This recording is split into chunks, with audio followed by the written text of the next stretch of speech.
오늘의 사연 시작합니다. 안녕하세요. 저는 30대 중반 여자입니다. 세상에는 정말 기가 막힐 일이 너무나 많은 것 같아요.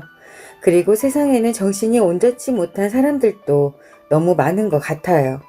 사람들은 대부분 어떤 행동을 하기 전에 자신이 그 행동을 함으로써 어떠한 결과가 일어날지 먼저 생각해 보잖아요.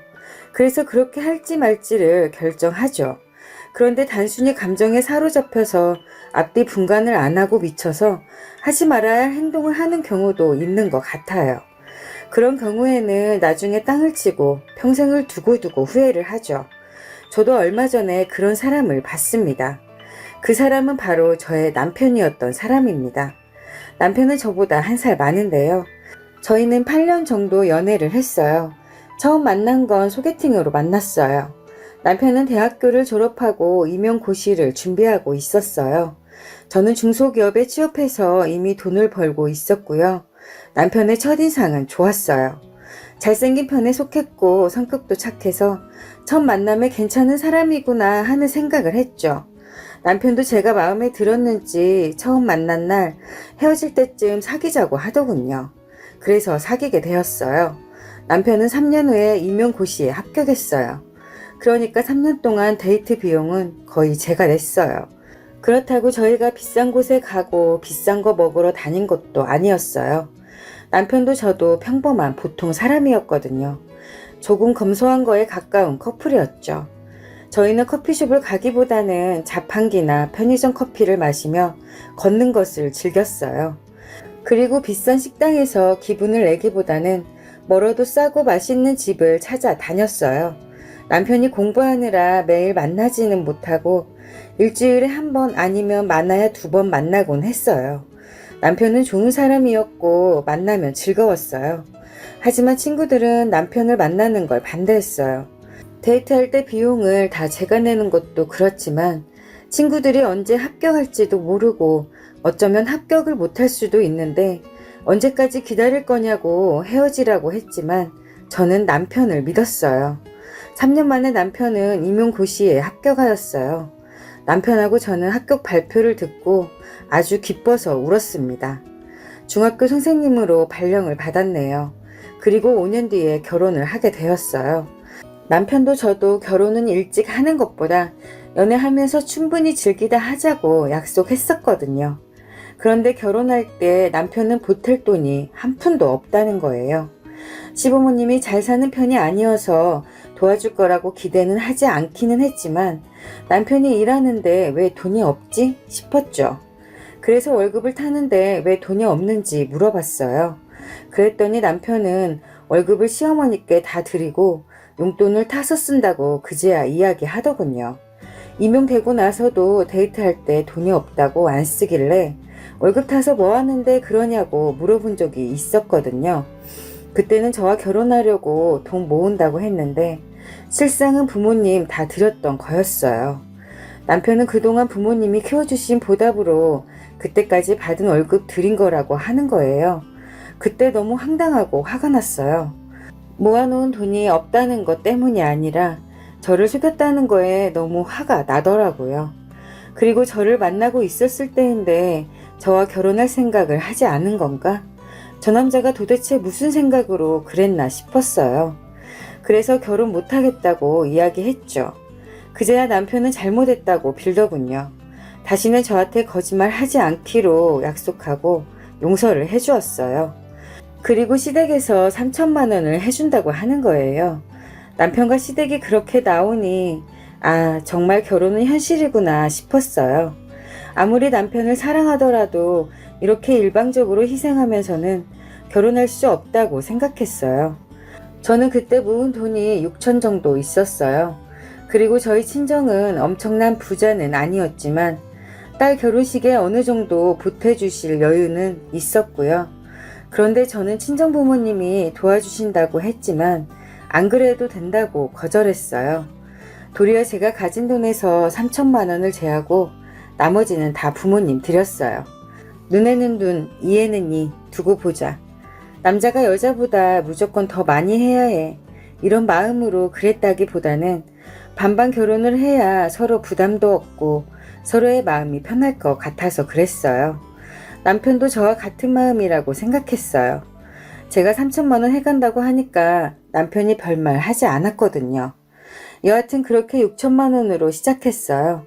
무리해서 집을 구하는 것보다는 일단 월세로 집을 구했고 살림살이도 진짜 필요한 것만 장만했어요. 몇 년만 고생하자 싶었어요.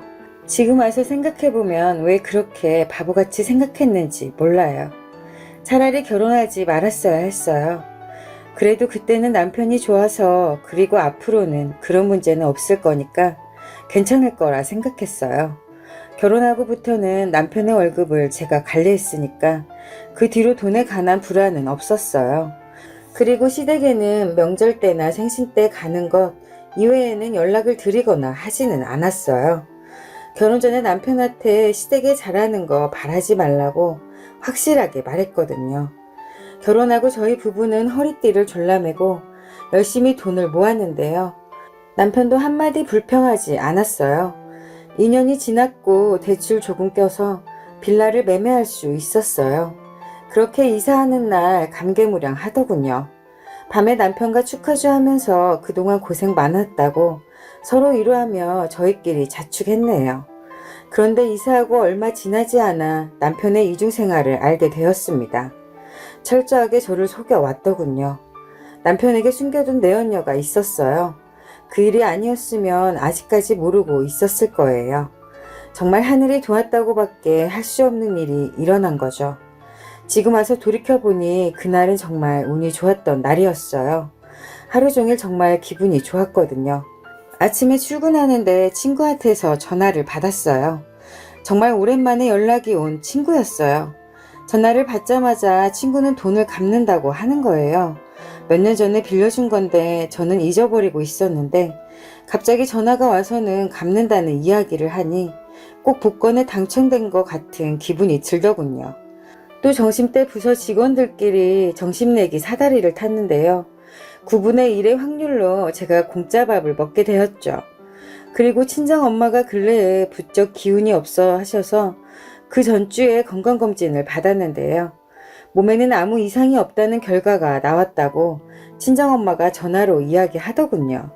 엄마가 걱정할까봐 엄마 앞에서는 별일 없을 거라고 걱정 안 하는 척 했지만 속으로는 정말 걱정 많이 했거든요.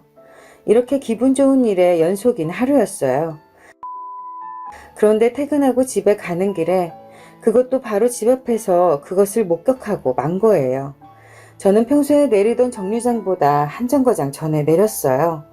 회사 동료가 그러는데 자기는 출근할 때나 퇴근할 때 버스에서 일부러 한 정거장이나 두 정거장 전에 내려서 걷는다고 하는 거예요. 자기도 한지 며칠 안 되었지만 여유 있게 나오니 지각할 염려도 없고 운동 효과도 좋다고 하는 거예요. 가벼운 마음으로 시작할 수 있고 일부러 운동할 시간을 안 잡아도 되고 무엇보다 좋다고 하더군요. 하긴 저도 운동의 필요성을 느끼지만 막상 운동을 하려면 뭘 해야 할까? 일 끝나고 피곤한데 내일부터 하자. 이러기 일쑤였거든요. 그런데 동료의 말대로 하면 정말 괜찮을 것 같아서 저도 그렇게 하려고 그랬던 거죠. 그렇게 평소에 다니던 길이 아닌 길로 걷는데 남편을 본 거예요. 거기 모퉁이만 돌면 바로 집이었어요. 남편은 혼자가 아니었어요. 어떤 여자와 이야기를 하고 있는데 보통의 이야기는 아닌 것 같더군요. 아무래도 두 사람의 분위기가 심상치 않아 보였어요. 그래서 저는 숨어서 지켜보기로 했죠. 여자는 화가 났는지 팔짱을 끼고 있었어요. 남편은 검지손가락만 세운 채 한 번만 이러는 것 같았어요. 그러다 또 두 손을 모으더니 싹싹 비는 모양새이더라고요. 남편이 그 여자한테 뭔가 큰 잘못을 한 것 같았어요. 한 번만 했다가 빌다가 한 번만 했다가 빌다가 남편이 이런 행동을 반복했어요. 조금 뒤에 여자가 고개를 위아래로 끄덕거리더군요. 아마 여자가 남편을 용서한 듯 보였어요. 그리고 남편은 그 여자를 안더라고요. 그 모습을 보는데 피가 거꾸로 솟더군요. 당장에 가서 두 것들 머리채를 휘어잡고 싶었지만 그러지 못했어요. 저는 지금 이 상황이 무엇인지 아무것도 모르고 그리고 순간 당황해서 어떻게 할까 고민했는데요. 그러다 두 사람은 그 여자 차를 타고 어디론가 가버린 거였어요. 저는 집으로 들어와서 일단 물을 한 잔 마시고 마음을 진정하려 했지만 잘 안 되더군요. 도대체 남편이 뭘 잘못해서 그 여자한테 그럴까? 아무리 생각해봐도 한 가지 이유밖에 안 떠오르더군요. 그래요. 남편은 바람핀 거였어요. 저는 인터넷을 검색하기 시작했어요. 남편이 바람을 폈을 때 어떻게 대처를 해야 하는지 자세하게 잘 나와 있더군요. 먼저 절대 바람 안 폈다는 소리 못하도록 남편이 빼도 박도 못할 틀림없는 증거를 잡는 게 우선이라고 하더라고요. 그래서 일단은 제가 안다는 사실을 남편에게 비밀로 해야 했어요. 그래서 그날 남편이 친구를 만나 조금 늦을 것 같다고 전화 왔길래 편하게 놀고 천천히 오라고 했습니다. 남편은 그날 밤 11시 넘어서 들어왔어요. 뭐가 힘들어서 그랬는지 몰라도 집에 오자마자 바로 씻고 잠을 자더라고요. 자는 남편의 휴대폰을 뒤져보니 가관이더군요. 그 여자와 하루에도 전화를 수십 통씩 하고 문자도 엄청나게 많이 주고 받았더라고요. 저는 남편의 휴대폰을 한 번도 본 적이 없었기 때문인지 남편이 방심하고 있었는지 한 번도 안 지운 것 같더라고요. 그동안 주고받은 문자를 보니 그 여자를 어떻게 만났고 지금껏 어떠한 일이 있었는지 알 수 있겠더군요. 그 여자와는 3개월 전 친구의 결혼식에 가서 처음 만난 거였어요. 남편이 그 여자한테 관심이 있으니 만나자고 들이댔더군요. 그 여자는 유부남이라는 사실을 알고 있었고 그래서 만나기 싫다고 했더라고요. 그런데 남편은 저와 불화가 있어서 이혼을 준비하는 중이라고 그래서 지금 별거 중이라고 한 거예요. 그렇게 남편이 거짓말을 하였고 그 여자는 그 말을 믿고 만난 거죠. 그런데 시간이 지나도 이혼을 안 하니 여자가 화가 난 거였어요. 그래서 집 앞에서 여자는 화를 내고 남편은 빌고 그랬더라고요. 저는 그날 뒤로 조금씩 남편 모르게 불륜 증거를 모으고 있었어요. 그런데 며칠 뒤에 남편이 기막힌 짓거리를 준비하고 있다는 걸 알게 되었어요. 남편의 차 트렁크에서 서류 봉투 하나를 발견한 거예요. 그 안에는 기가 막히게도 혼인신고서가 떡하니 있는 거예요. 이게 무슨 일인가 싶더군요. 저는 도저히 참을 수가 없었어요. 저는 그걸 들고 집으로 올라갔어요. 남편은 잔다고 방에 들어갔는데 잠은 안 자고 방에서 불을 끄고 그 여자와 문자를 하고 있었나 보더군요. 제가 문을 확 열고 들어가니 놀라서 휴대폰을 허겁지겁 감추더라고요. 저는 누워있는 남편에게 서류를 던져버렸어요. 네가 사람 새끼냐? 야, 너 나한테 어떻게 그럴 수가 있냐? 이런 짓거리 하고 싶으면 먼저 나랑 이혼부터 해! 라고 했더니 남편은 갑자기 돌변하더군요. 야, 네가 뭔데 남의 걸 그렇게 뒤지냐? 부부끼리라도 지켜야 할 선이 있는 거야. 너 사생활 침해야. 사생활 침해하는 게 얼마나 큰 범죄인지 몰랐어? 이러는데 정말 이 자식이 애들을 가르치는 선생님이 맞나 싶더군요. 무식한 게 어디서 사생활 침해라는 단어를 듣긴 들었나 봐요. 하지만 경우에 맞게 써야지 이럴 때는 쓰는 게 아닌데 왜 그런 소리를 짓거리는지 도통 모르겠더군요. 야, 이게 무슨 사생활 침해냐? 아, 네가 바람핀 게 사생활이냐? 그렇다면 내가 네 사생활 좀 침해할게. 그러니까 이게 뭐냐? 너 나 말고 딴 여자랑 결혼하냐? 그래, 나 이 여자랑 결혼할 거다. 라는데 당당한 남편의 모습에 조금 당황했어요. 뭘 믿고 저렇게 이야기하나? 정말 그 여자에 미쳐서 아무것도 안 보이나? 라는 생각이 들더라고요. 지금 자기가 하는 말이 앞뒤가 하나도 안 맞는 정말 말도 안 되는 소리인지 모르더라고요. 야, 너 진짜지? 이 여자와 결혼할 거지? 나 못 믿겠으니까 나 녹음 좀 해도 되냐? 그래, 하고 싶으면 네 마음대로 해라. 그럼 네가 녹음하라고 했으니까 녹음한다. 뭐라고? 너 나 말고 이 여자와 결혼한다고? 그래, 나 너 말고 이 여자와 결혼할 거야. 어떻게 나와 아직 이혼도 하지 않았는데 이 여자와 어떻게 결혼을 하냐? 이제 하면 되지. 그런 게 뭐가 중요하냐? 야, 이 돌대가리야.